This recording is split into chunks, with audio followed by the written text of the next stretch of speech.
নমস্কার বন্ধুরা, আমি আজকে আপনাদের সঙ্গে কিছু কথা আলোচনা করতে এসেছি। আপনারা সবাই জানেন পশ্চিমবাংলায় কি জঘন্য ঘটনা ঘটে গেছে।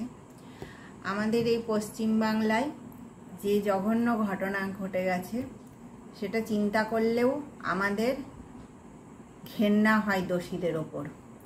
আমরা একজনা এক একটা মা, সেই মায়ের কোল খালি করে দিল যারা, তাদের কঠিন সাজা চাই আমরা যে এই ৭৮তম স্বাধীনতা পালন করলাম, আমরা কি এই দেশে স্বাধীন মেয়েরা?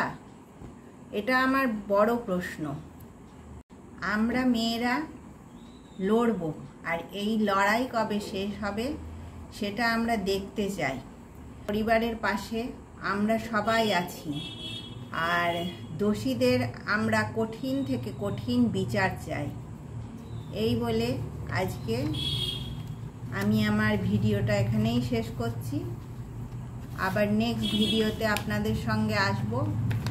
সবারই আমাদের মনটা খুবই ভারাক্রান্ত হয়ে আছে, আর আমরা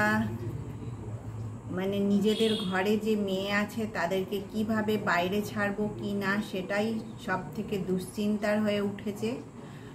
যাদের ঘরে ছেলে আছে সেই সব মাদের জন্যে, বাবাদের জন্যে বলি, তারা ভালোভাবে নিজেদের ছেলেদেরকে সুশিক্ষিত করে তুলুক।